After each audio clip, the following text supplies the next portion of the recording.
So we just got to Doha. We're about to transit to Rome. Excuse my plain hair. I think I passed out completely in that flight, man. It was so good. But anyways, right now what we're doing is looking for the gym, because the last time I was here, they were still renovating the gym, so I couldn't go. But that was like May, and this is October. So we're gonna hit the gym. Gotta keep our routine as intact as possible because we're not stopping our trading just because we're on vacation, right? We are lowering our risk per position because, you know, sometimes we might be distracted, but we're not stopping completely. We're still doing our daily forecast, daily preparations. Getting some coffee before we get that pumping, you know? The most overpriced shit, honestly, but okay.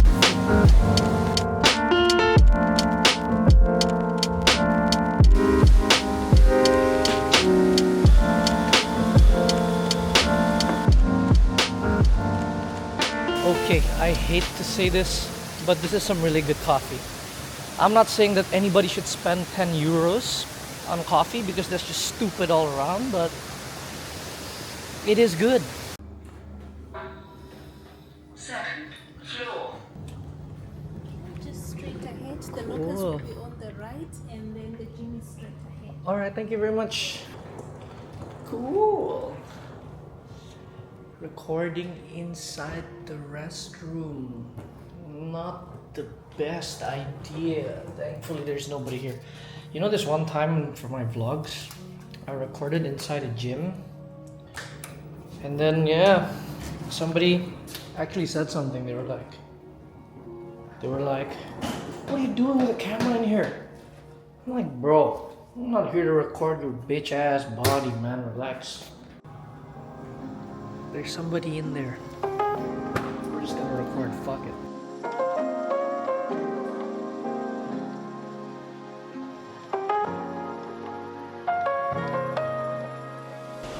Okay, we are finished now. We're gonna chill a bit in the lounge. And I just wanted to say something about why I felt the need to work out in an airport like an hour before my flight, right? I'm gonna leave soon again to Rome.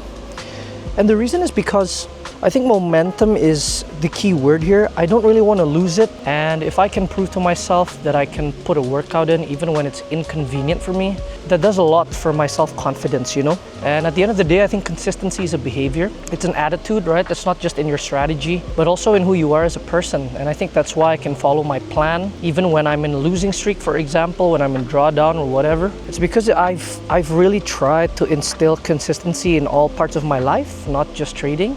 And that's the way you should do it. And actually, I'm gonna be talking about a trade that I dodged intentionally while I was on the flight. I was monitoring some of my trades, and yeah, there was a trade on Pound Aussie that was trappy as fuck. So I'm gonna show you this. Okay, I finally found a quiet place for us to do this. It's in the food court because upstairs in the lounge there's too many people. Anyways, you don't care about that. Here is the trade I was referring to. It's Pound Aussie. So let me explain it to you from the higher time frame all the way to the lower time frame, so you can learn and grab the whole picture, right? Essentially, this is our key support level that we're working with on the daily. Price has completed that level, captured some liquidity, and then began the upside reversal after this downtrend. Pretty textbook price action so far, right? Really good. The next thing we want to say is price has created a very strong uptrend here. How do we know that? We have very minimal retraces, right? That's pretty small compared to the huge bullish engulfing candle we came from. And then we just completely followed through to the upside with successive green candles over and over again. So we just know that, okay, this is a very strong higher time frame uptrend, and therefore that's our bias. As we move into the lower time frames, we want to find longs ideally. Now, as we get into the H4, we actually see a beautiful short setup right there. That is a clear ascending channel reversal structure into a point of liquidity on the H4. Once again, we simplify things. This is a short setup. And the fact that price can invalidate it so easily, right? This is a very small correction from such a high value area for shorts, confirms our higher time frame bias for longs. Okay. Now, as we move into the H1 chart, this is the setup that I was looking for just now on the plane. It's right there.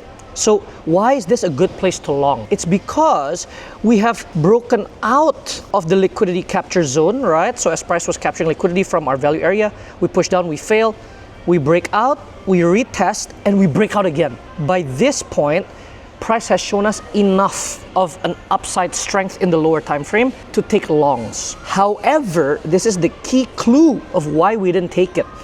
As we get into the 15-minute structure, this was what we were working with right there. Let me just replay this so you can see this clearly. This is a very beautiful structure for us. That's a beautiful origin impulse up. We love that. And then we get our 1, 2, 3 for our continuation structure. This is a beautiful structure.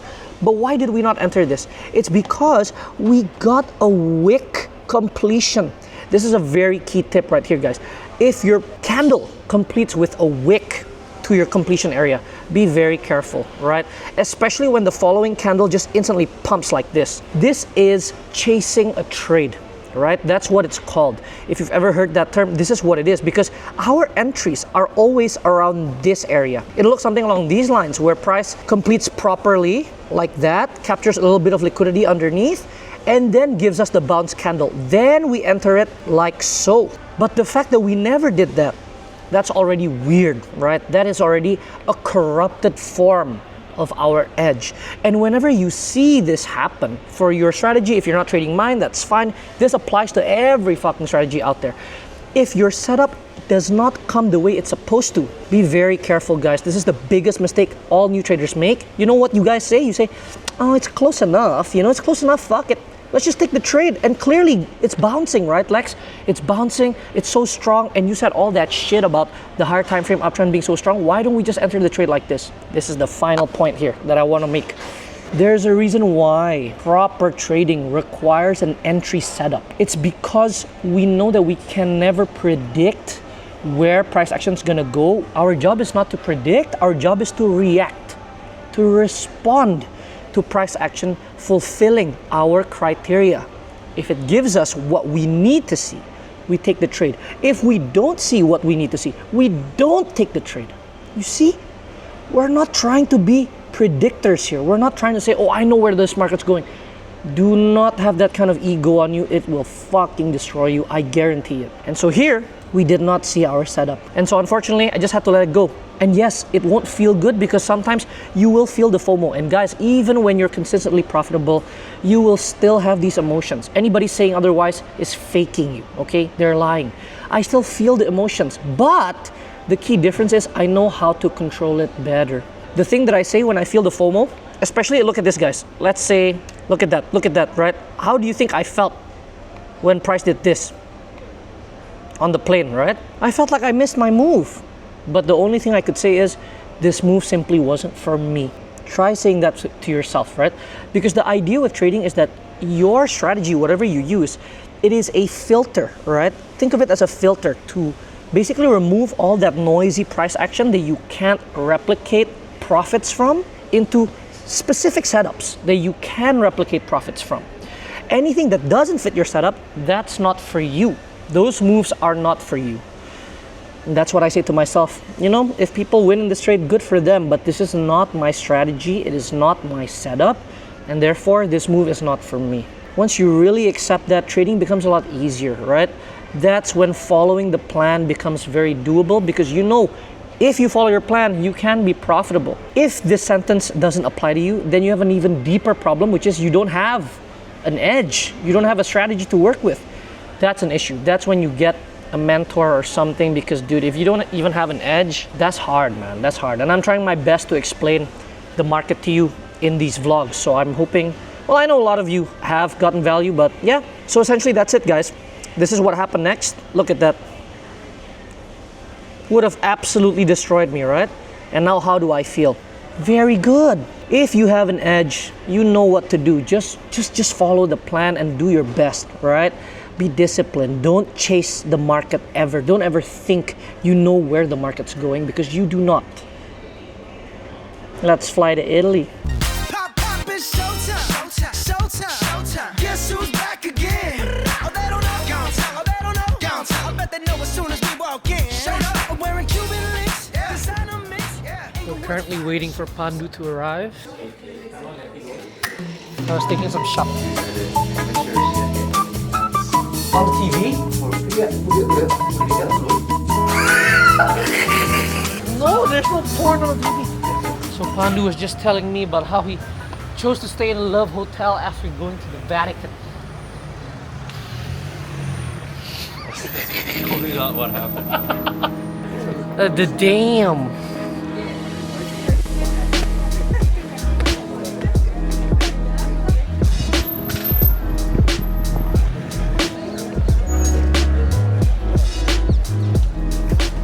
I'm in passenger princess mode, guys. This is the one that's driving. If we get to a fucked up place again like Japan, you know, it's him again. This is your last shot, man. If you fuck up again, we're leaving. Shit! It smells weird. It smells so fucked. Oh shit! Oh shit! Oh shit! Good place, but it's hot. Ain't it? Swear to this. So romantic, man. Don't make it. You don't have to make it. I am together inside orchestra. Nice to meet you, Florian. Oh, Korea. Yes. What the number? What one? Sure. Wow. Hi guys. Okay, we're done being serenaded. And I'm tipsy now, so I gotta eat. Damn. We're back at the hotel, guys. Ooh. Yeah, baby. Oh, we're empty. It's everywhere. What the fuck? It's a coffee. Will you look at that?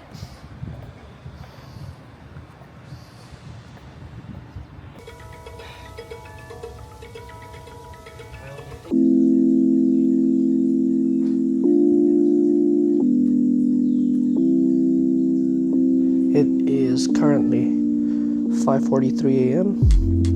and the hotel's still pretty empty. There's a couple people in the lobby, but for the most part, this is my view.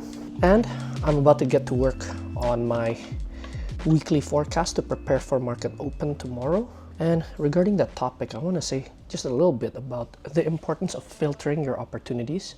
So there's like 20 different forex pairs that we usually look at, right? And if you want to look at all 20 every single day, that's a terrible way to go about trading because your focus will be so depleted, right?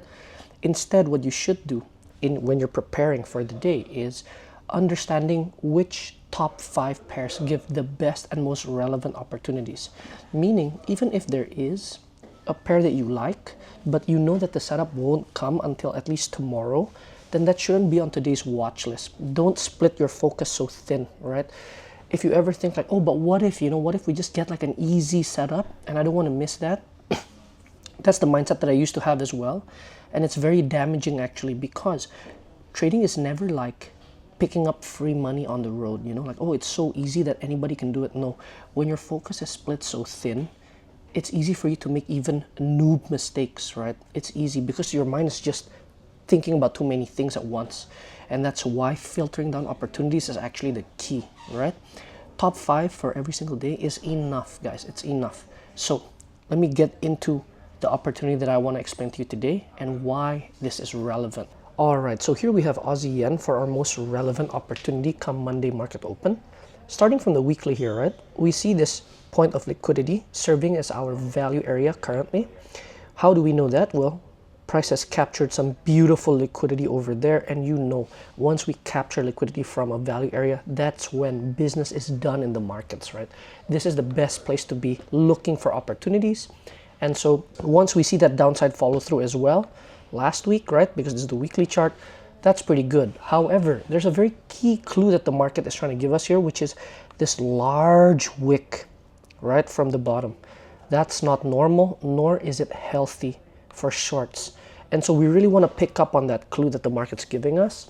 And so on the weekly here, we don't want to be too focused on a singular bias just yet, because the price action is still meh, right? The last thing I will say here is that we are in a macro uptrend. You can see that we have been moving up overall on the macro scale.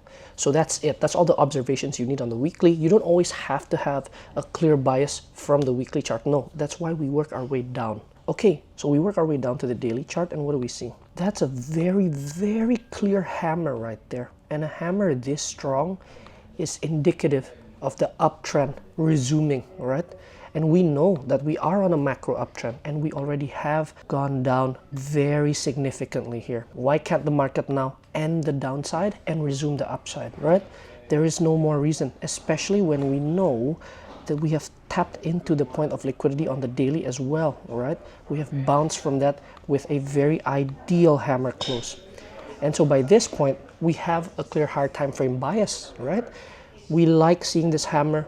We like capturing liquidity from the lows, and now we want to look for confirmation in the lower time frames. We want to look for continuation structures right there. So let's see what that will look like. Once we get to the H4, this is the POL we were talking about just now, and we have now impulsively moved up, right? This is really, really good. And so we see that liquidity capture there, beautiful. We see the upside follow through, even better. And so now we're just looking for our continuation structures. What would that look like? So when you see very muted price action like this to end the market, right, to end the week, be careful, be very patient, because this is a bunch of nothing essentially, right?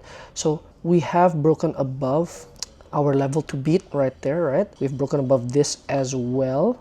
And so the market has given us enough confirmation that yes, this is a healthy upside move. But we don't necessarily want to jump the gun, right? Just because the market has given us a nice environment to trade long doesn't mean that you rush into trades. This is where a lot of you get fucked up. Be patient. That's why we have an entry criteria in the first place. We need it. If we don't have entry criteria, we'll just be whipsawed too much by the market, right? We'll be destroyed. And so let's say what's likely is price comes back down, comes back up, comes back down, comes back up, comes back down. So it will range throughout the Asian session usually. And if it can range by making a deliberate structure like the one I drew here, you know this is our setup, right? This will be the long play that we are looking for. So this will be our play. You can target the first POL above here for a 5R. If you want to be more conservative, you can go 3.4R. That's fine too. But honestly, I usually go for larger targets and then I manage my trade actively from there.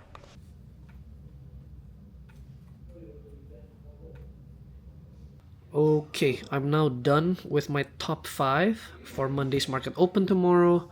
And also, I did some edge work on Euro Yen because I realized that last week there were a lot of opportunities on this pair that I wasn't able to capitalize on, and yeah, man, I need to learn. I need to adapt to this market condition. At the end of every week, a very critical behavior to have as a trader is essentially reflecting on the past week, not just the trades that you've taken, but also potential opportunities that you've missed. So the easiest way to do that is to look at the biggest moves that occurred last week and figure out why you weren't able to participate in those moves, right? There must be a reason. And so that's what I just did here with Euro Yen. And yeah, we will improve. This is what edge work is like. This is what improvement is like in trading. You have to keep growing. You have to keep learning, or else you're gonna get left behind. But I know that sounds a bit scary, yeah, but the silver lining is if you love this job, you'll actually be happy doing the work. It's not a bad thing, you know? I love doing this. And it's like 6:35 now. We started at like what, 5:30? Hotel still very empty.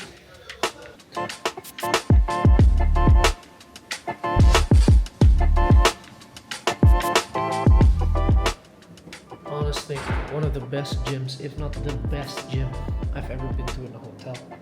The vibe is insane. It's like a movie set. I think John Wick fought here, man. Whoosh. Whoosh.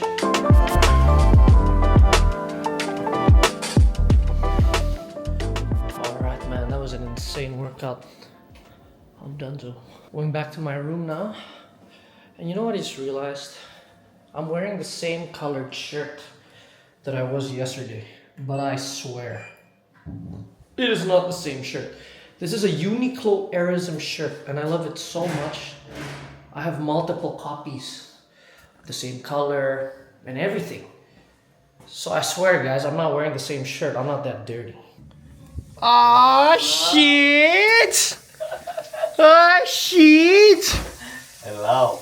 What happened to you, Hansi? Ada alien. Gila man.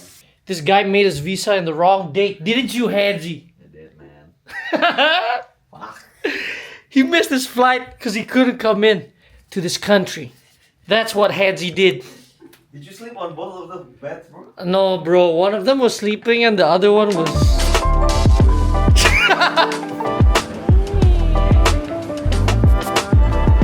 Yo, why is this so thin? I paid 20 euros for this shit.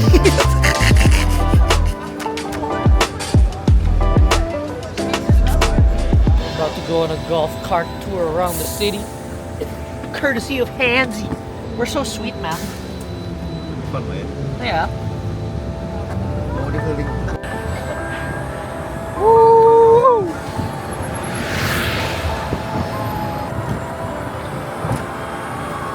Cakap dulu. This is our first stop down from the cart. Look at this view. The dang. Parks over here. The hard to shape park. My favorite.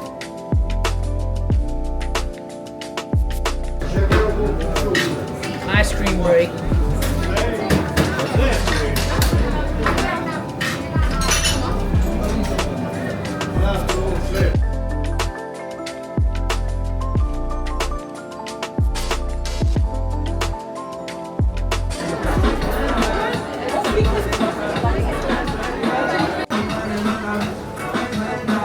Way too salty.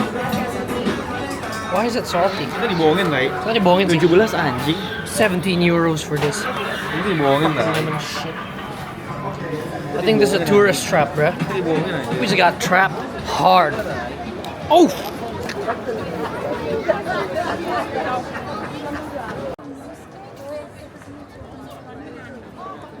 It's finally time. We are back to our usual bar cafe area in the W.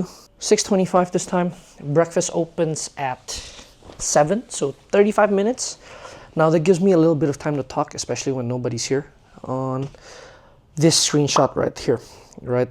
So this conversation I had with a potential student who wanted to come in.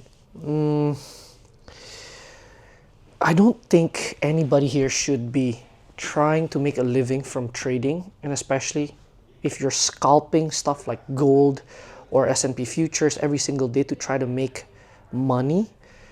Guys, that is like the worst thing you can do. I don't think there's anything worse than that. The reason is because you're putting so much toxic pressure on yourself to make money every single day by scalping the markets, when in truth, that's not how markets work at all, right? Markets are not a steady paycheck. It's not like a job where you're guaranteed to get paid every month. You need to understand this truth. And if you don't, you will just end up wasting the years of your life trying to do something that can't be done, especially when you don't even have the knowledge to do it. It's a different thing if we're talking about a professional trader in a firm or even independent, but they've been through the years, you know, they've really developed their edge. That's not you, right? And most people who talk to me about this, you don't even know what you're doing, so you're really wasting your time. And I really want to end this vlog by giving this public service announcement, I guess. Like, guys, please stop doing that. If you need money, get a job, right? And then once you have some financial stability, that's when you can learn. And that's the key word. You need to be learning in this game. You need to be growing all the time. If you're not, then you're fucked. But you can't learn if you're so pressured to make money every single day. Your brain just doesn't work that way, because that's when your amygdala fires up. That's your fear center, right? Oh my God, what happens if I don't make any money today? You can't learn like that. You're always pressured, right? In order to learn, you have to be happy. You have to be relaxed. Get to a place in your life where you can be that, or don't trade for a living, right? You can do it for fun. I get some people can do that, and I'm okay with that. But I just don't want your lives to be negatively affected by the market, because the reason I'm even bringing this up It's not only the chat that I just had, but also last week when crypto markets liquidated everybody, right? The biggest liquidation event in history. $19 billion in one day. Yo, I saw some people kill themselves on Twitter. I saw several people committed suicide.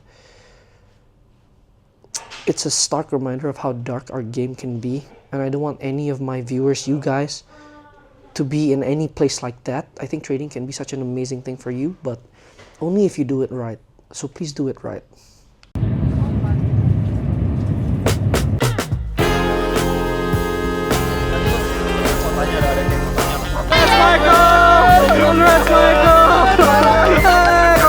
Itu buat apa?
Terus sampai ujung. Yeah. See that at the end over there?